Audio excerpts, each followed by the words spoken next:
Hello students, it's me Rashmi Sharma, your English teacher. I welcome you all. I hope you all are good. In previous class, we have studied the basic concepts and in today's class, we will start studying the tense.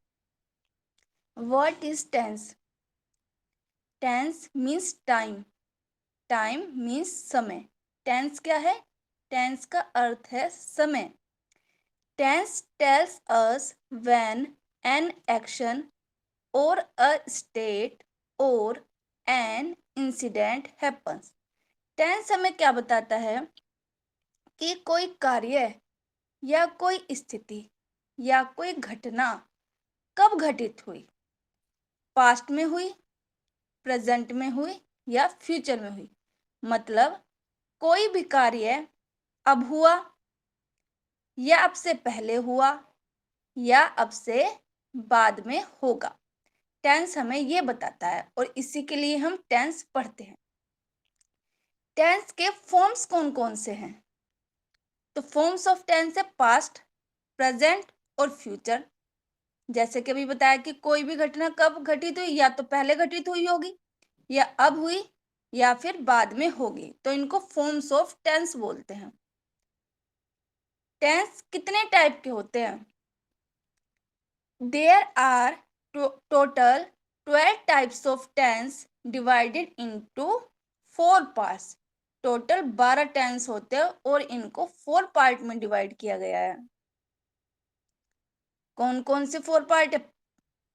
Indefinite, continuous, perfect और perfect continuous. अब ये chart है. अब ये chart किस लिए बनाया गया है और आपको इसको बिल्कुल एकदम रट लेना है. इससे आपको ये पता चलेगा कि किस टेंस के साथ कौन सी हेल्पिंग वर्ब हम यूज करते हैं. और ये मेन चीज है, आपको यही ध्यान में रखना है कि किस टेंस के साथ कौन सी हेल्पिंग वर्ब यूज करें. सबसे पहले कौन सा? प्रेजेंट. Present indefinite tense. तो प्रेजेंट इंडेफिनेट टेंस में हम क्या यूज करते हैं? वर्ब के साथ एस या ईएस. वर्ब के साथ एस या ईएस लगा है तो इसका मतलब ये है कि वर्ब की फर्स्ट फॉर्म है. वर्ब की सेकंड या थर्ड फॉर्म के साथ कभी भी एस या ईएस नहीं लगता. ठीक है. डू या डस. डू या डस कब लगाएंगे हम? इंटेरोगेटिव में. जैसे अफर्मेटिव, निगेटिव, इंटेरोगेटिव पढ़ेंगे आगे, तो डू या डस लगाएंगे हम इंटेरोगेटिव में. नेक्स्ट है पास्ट इंडेफिनेट. पास्ट इंडेफिनेट में कौन सी हेल्पिंग वर्ब यूज करेंगे? एक तो वर्ब की सेकंड फॉर्म लगाएंगे और जब इंटेरोगेटिव बनाएंगे तो डिड लगाएंगे और डिड के साथ क्या लगाएंगे? वर्ब की फर्स्ट फॉर्म. डिड के साथ हमेशा वर्ब की फर्स्ट फॉर्म लगती है और उसमें एस या ईएस नहीं जोड़ना, केवल सिंपल वर्ब की फर्स्ट फॉर्म लगेगी. ठीक है. फिर है future indefinite. Future indefinite tense में क्या लगेगा? विल या शैल लगाएंगे और उसके साथ वर्ब की फर्स्ट फॉर्म. ये वर्ब के साथ आईएनजी इसमें गलत लगाया, इसमें आईएनजी नहीं होना. एक सेकंड. आईएनजी इसमें नहीं होना. विल या शैल प्लस वर्ब की फर्स्ट फॉर्म लगेगी. ठीक है. विल या शैल कहाँ लगेगा ये मैं आपको आगे भी बताऊंगी जब मैं फ्यूचर इंडेफिनेट आपको पढ़ाऊंगी. नेक्स्ट, ये इंडेफिनेट तो कंप्लीट हो गया. इंडेफिनेट में कौन सी हेल्पिंग वर्ब लगती है? प्रेजेंट, पास्ट और फ्यूचर में. अब पढ़ते हैं continuous. Present continuous tense. Present continuous में कौन सी हेल्पिंग वर्ब लगती है? इज, एम और आर लगेगी प्लस वर्ब के साथ आईएनजी. पास्ट कॉन्टिन्यूस में वाज या वर लगाएंगे और उसके साथ वर्ब के साथ आईएनजी, और वर्ब की फर्स्ट फॉर्म में ही आईएनजी लगता है, ना कि वर्ब की सेकंड और थर्ड फॉर्म में. फ्यूचर कॉन्टिन्यूस में विल बी या शैल बी, उसके साथ वर्ब और वर्ब के साथ आईएनजी. अब प्रेजेंट परफेक्ट. प्रेजेंट परफेक्ट में कौन सी लगेगी हेल्पिंग वर्ब? हैज या हैव प्लस वर्ब की थर्ड फॉर्म. उसी तरह से पास्ट परफेक्ट में हैड प्लस वर्ब की थर्ड फॉर्म. फ्यूचर परफेक्ट में विल हैव या शैल हैव प्लस वर्ब की थर्ड फॉर्म. ये कंप्लीट हो गया परफेक्ट भी। अब नेक्स्ट है परफेक्ट कॉन्टिन्यूस। परफेक्ट कॉन्टिन्यूस में कौन कौन से हेल्पिंग वर्ब लगती हैं? प्रेजेंट परफेक्ट कॉन्टिन्यूस में लगेगी हैज बीन या हैव बीन प्लस वर्ब के साथ आईएनजी। फिर पास्ट परफेक्ट कॉन्टिन्यूस में हैड बीन प्लस वर्ब के साथ आईएनजी। फ्यूचर परफेक्ट कॉन्टिन्यूस में विल हैव बीन या shall have been plus verb के साथ आईएनजी। अब ये तो हमारा चार्ट, ये टेबल हमारी डिस्कस होगी कि कौन से टेंस के साथ कौन सी हेल्पिंग वर्ब और वर्ब की फॉर्म लगती है। अब हम स्टार्ट करते हैं पढ़ना इंडेफिनेट टेंस। सबसे पहले प्रेजेंट इंडेफिनेट टेंस, और प्रेजेंट इंडेफिनेट टेंस में हम पढ़ेंगे अफर्मेटिव सेंटेंस। अफर्मेटिव सेंटेंस कैसे होते हैं और कौन सी उनके साथ वर्ब और हेल्पिंग वर्ब लगती है और इसकी फॉर्मेशन कैसे होती है। नेक्स्ट पेज पे अफर्मेटिव सेंटेंस का स्ट्रक्चर है। देखिए स्ट्रक्चर किसे कहते हैं? स्ट्रक्चर क्या होगा? सब्जेक्ट होगा, उसके साथ मेन वर्ब की फर्स्ट फॉर्म लगाएंगे, मैंने आपको बताया था, और उसके साथ ऑब्जेक्ट। सब्जेक्ट और ऑब्जेक्ट होता है ना ऐसे, और उसके बाद प्लस अदर्स कर देंगे हम, कुछ भी अदर्स, बचा कुचा मतलब, है ना। सब्जेक्ट मेन वर्ब की फर्स्ट फॉर्म प्लस ऑब्जेक्ट और प्लस अदर्स, बचा हुआ उसके बाद में सेंटेंस में जो भी बचता है। रूल फर्स्ट क्या कहता है? रूल फर्स्ट कहता है सेंटेंस में ही हो या शी या इट या फिर सिंगुलर पर्सन हो, उसके साथ क्या लगाएंगे? वर्ब लगाएंगे, मेन वर्ब लगाएंगे, और वर्ब के साथ एस या ईएस लगाएंगे। या तो ही हो, शी हो, इट, या कोई सिंगुलर पर्सन हो। सिंगुलर पर्सन मतलब कोई नाम दिया गया हो, सिंगुलर पर्सन या सिंगुलर नंबर या सिंगुलर नाउन, कोई नाम दिया हो तो उसके साथ हम वर्ब की फर्स्ट फॉर्म लगाएंगे और उसके साथ एस या ईएस। एग्जाम्पल है ही राइट्स अ लेटर। अब देखो इसको स्ट्रक्चर से मैच करते हैं। ही हो गया सब्जेक्ट, राइट्स हो गया मेन वर्ब, मतलब मेन वर्ब तो राइट है, उसके साथ एस या ईएस लगाया क्योंकि ही है साथ में, और लिखा है रूल में ही शी इट हो या कोई सिंगुलर पर्सन या सिंगुलर नाउन हो तो एस लगा दे। He writes a letter. A letter क्या है? ऑब्जेक्ट। ठीक है, अदर्स इसमें बाकी सेंटेंस में कुछ था नहीं तो उसको छोड़ दे। तो ये किसका एग्जाम्पल है? प्रेजेंट इंडेफिनिट टेंस के अफर्मेटिव सेंटेंस का। नेक्स्ट है शी डांसेस वेल। शी इसमें सब्जेक्ट, डांसेस वर्ब, और वेल क्या है? वेल क्या है? एडजेक्टिव। ठीक है, ये एडजेक्टिव है वेल इसमें।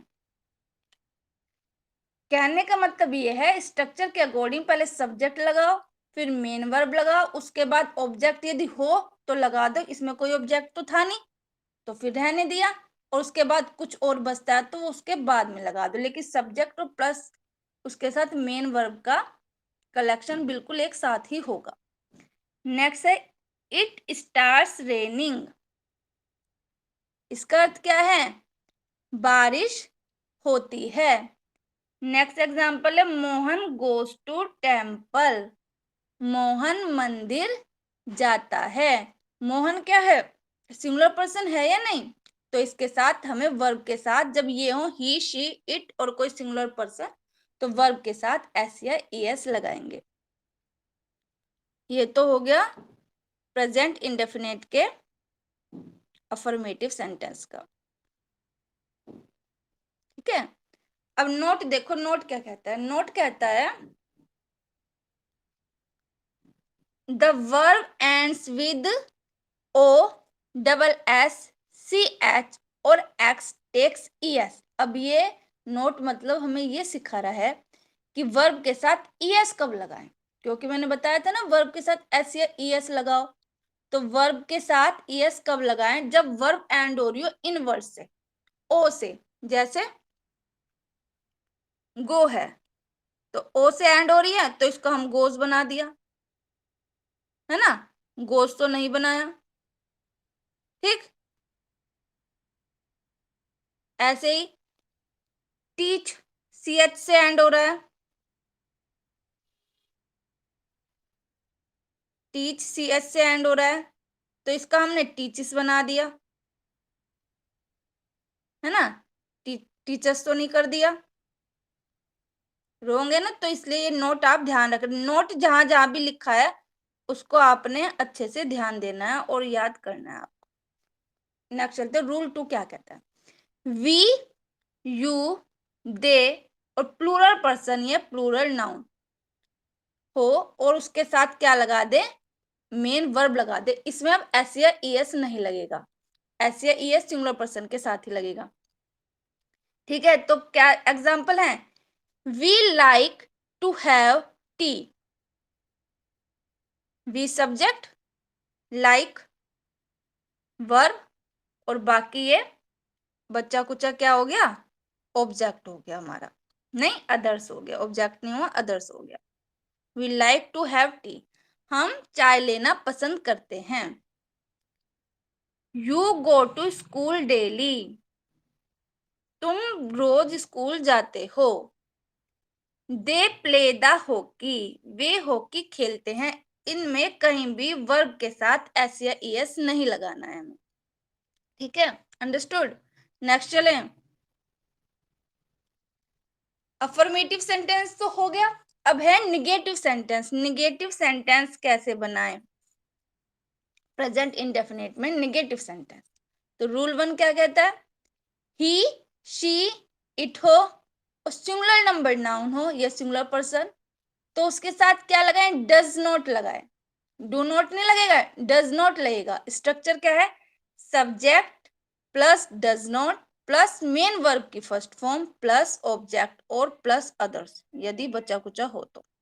ऑब्जेक्ट मतलब पहले आएगा वर्ब के बाद यदि हो तो, उसके बाद बचा कुचा। एग्जाम्पल है, ही डज नॉट स्लीप, वह नहीं सोता है। ही सब्जेक्ट है, डज नॉट इसमें लगना है निगेटिव सेंटेंस, और वर्ब मेन वर्ब क्या है, स्लीप, एस या यस इसमें नहीं लगाएंगे। नेक्स्ट है rule 2, we, you, they plural number noun हो तो उसके साथ क्या लगाएंगे, डू नॉट लगाएंगे। स्ट्रक्चर देखिए, subject plus do not plus main verb की फर्स्ट फॉर्म प्लस ऑब्जेक्ट और फिर अदर्स। एग्जाम्पल है, I do not get up late in morning, मैं सुबह देरी से नहीं उठती हूँ, ठीक है। रूल 3 क्या है, नेवर। अब नेवर वाले सेंटेंस कैसे बनाए, वैसे तो नेवर वाले में ऊपर भी बता सकती थी पर मैंने इसको अलग से रूल बना के लिख दिया जिससे कि आपको अच्छे से समझ आ जाए। नेवर, जब सेंटेंस में नेवर हो तो उसमें वर्ब की फर्स्ट फॉर्म लगा दें और उसके साथ एस या ईएस लगा दें। अब इसमें डू नॉट या डज नॉट नहीं आएगा। जैसे राम नेवर टेल्स ए लाई, राम कभी झूठ नहीं बोलता है, ठीक है। ऐसे और भी एग्जांपल ले सकते हैं, जैसे आई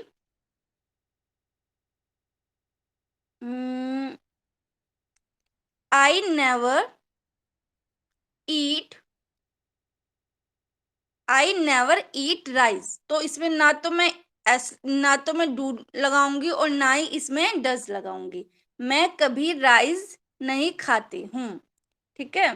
नेक्स्ट चलते हैं, इंटेरोगेटिव सेंटेंस। इंटेरोगेटिव सेंटेंस थोड़ी सी कॉम्प्लिकेटेड है, इसको आप अच्छे से पढ़ना और ध्यान से सुनना।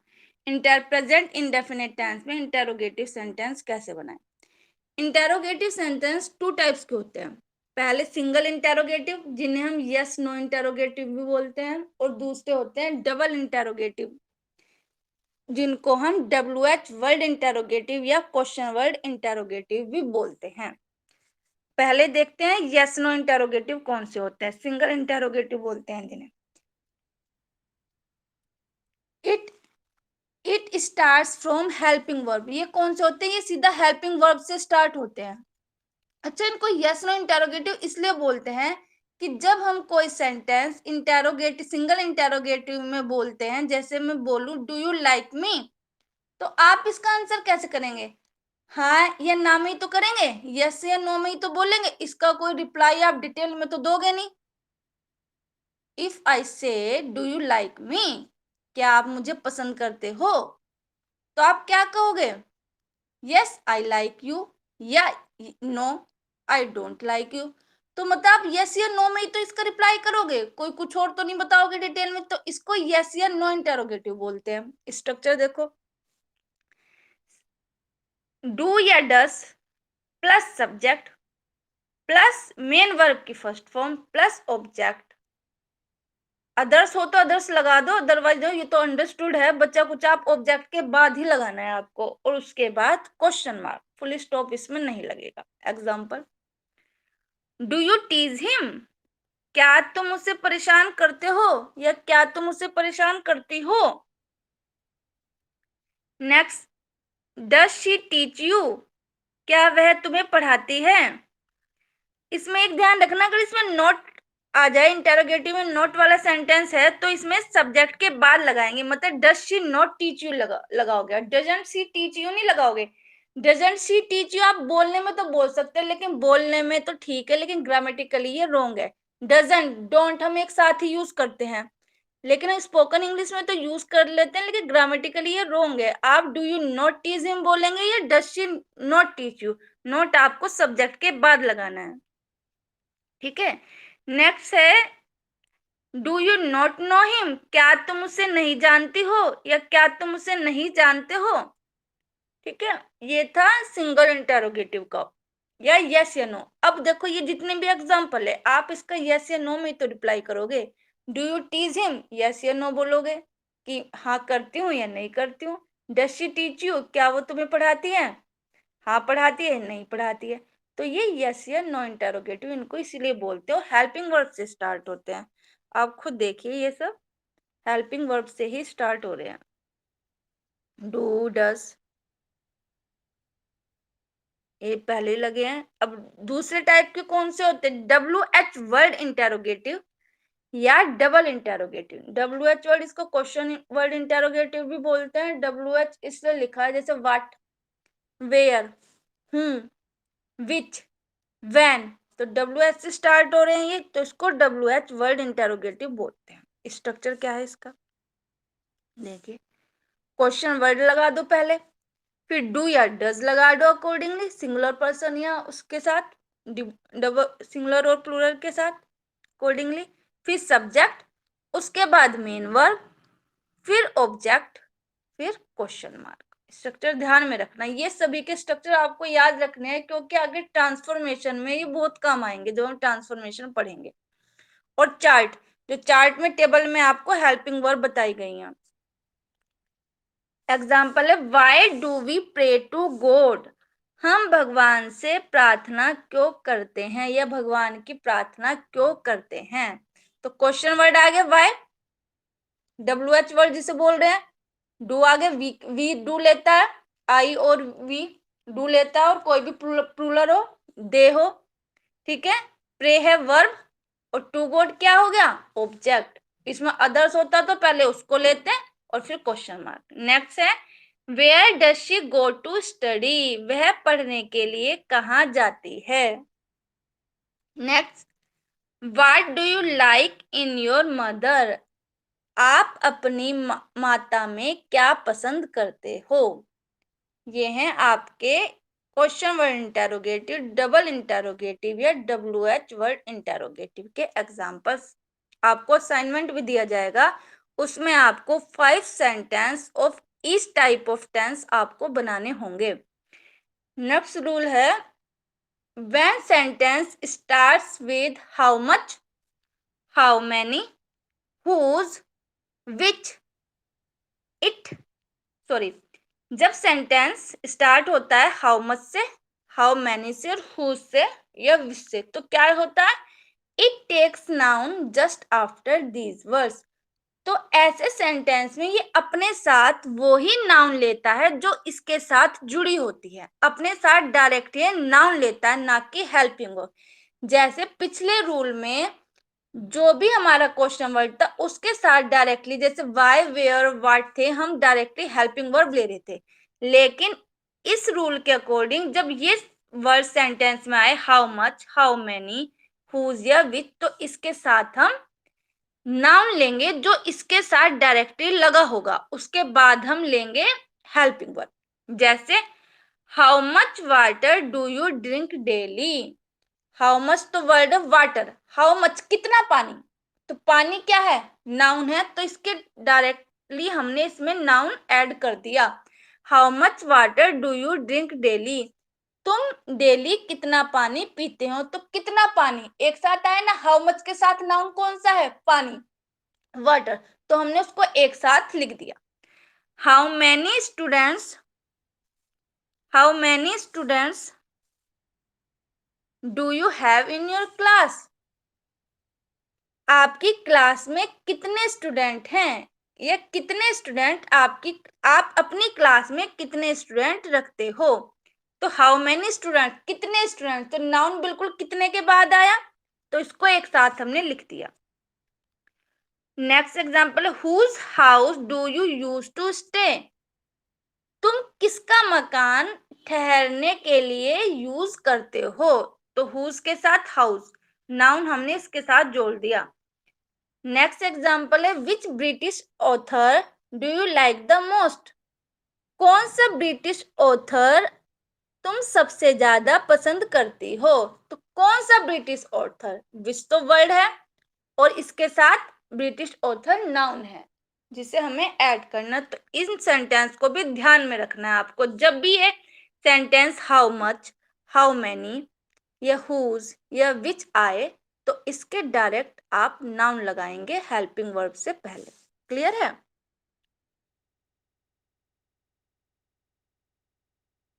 रूल 4 पे चलते हैं। रूल 4 क्या कहता है, when whom is used as a subject.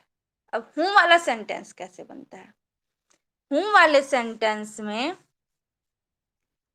Do या डज नॉट नहीं आता, ठीक है, आता है, आगे पढ़ोगे आप, अभी मुझे एग्जांपल देने शुरू कर दो कि आता है मैम, ये तो डू भी आता है, डज भी आता है, जैसे who do not love you, पर उसका अलग से बनेगा और वो पैसिव बन जाएगा, ठीक है, वो पैसिव में आएगा, इन सेंटेंस में नहीं आता है। तो स्ट्रक्चर क्या है, हूँ ब्रैकेट में सब्जेक्ट, क्योंकि इन सेंटेंस हूँ एज ए सब्जेक्ट यूज होता है, हूँ प्लस मेन वर्ब और प्लस ऑब्जेक्ट। जैसे हूँ टीचेस यू, कौन तुम्हें पढ़ाता है, ठीक है, इसका एग्जाम्पल हूँ टीचेस यू, कौन तुम्हें पढ़ाता है। अब मैं इसे WH वर्ड या question word interrogative which where की तरह ले दूं, तो मैं इसमें ये लिख दूंगी हु डू टीच यू, तो इसका क्या बन गया, कौन तुम्हें पढ़ाता है, नहीं, इसका आंसर हुआ तुम किसको पढ़ाते हो, ठीक है, तो वो बन गया पैसिव वॉइस। लेकिन यहाँ पैसिव वॉइस तो पढ़ नहीं रही है, तो हूँ वाले सेंटेंस में डू या डज नहीं आएगा, ठीक है। हूँ टीचेस यू, इसमें हम हूँ लेंगे एज ए सब्जेक्ट, फिर वर्ब लेंगे और फिर लेंगे ऑब्जेक्ट, ठीक है। नेक्स्ट एग्जाम्पल, हूँ डज नॉट टीच यू, कौन तुम्हें नहीं पढ़ाता, निगेटिव में तो हम लेंगे, हमने लिया भी है, हूँ डज नॉट टीच यू, तो इसका अर्थ है कौन तुम्हें नहीं पढ़ाता, लेकिन अफर्मेटिव में नहीं लेंगे, अफर्मेटिव में लेंगे तो पैसिव वॉइस बन जाता है, ठीक है, समझ आया आपको। जैसे मैं लिखूं, आप एक सेकंड रुकिए, आपको तब ज्यादा क्लियर होगा शायद। मैं लिखूं यदि हूँ लव्स यू, इसका मीनिंग क्या हो गया, तुम्हें कौन प्यार करता है। तो ये तो हो गया सिंपल, जो हम पढ़ा रहे हैं कि who as a subject use हुआ, हु एज ए सब्जेक्ट है इसमें। लेकिन यदि मैं इसको लिख दूं, जैसे इसलिए मैंने कहा कि डू नहीं लगाएंगे, तो वो पैसिव बन जाएगा, इसलिए इसको अलग रूल बना के लिखा, हूँ डू लव यू लिख दूं यदि मैं, तो ये क्या है, ये पैसिव बन गया।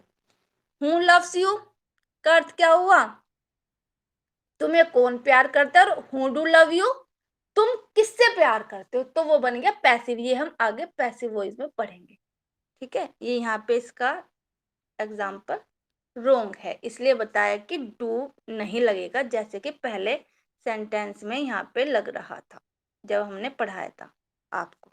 ये why do we pray to go, where does she, affirmative में लग रहा था ना, सॉरी इंटेरोगेटिव में लग रहा था ना, निगेटिव तो नहीं था लेकिन डू या डस लगा रहे थे।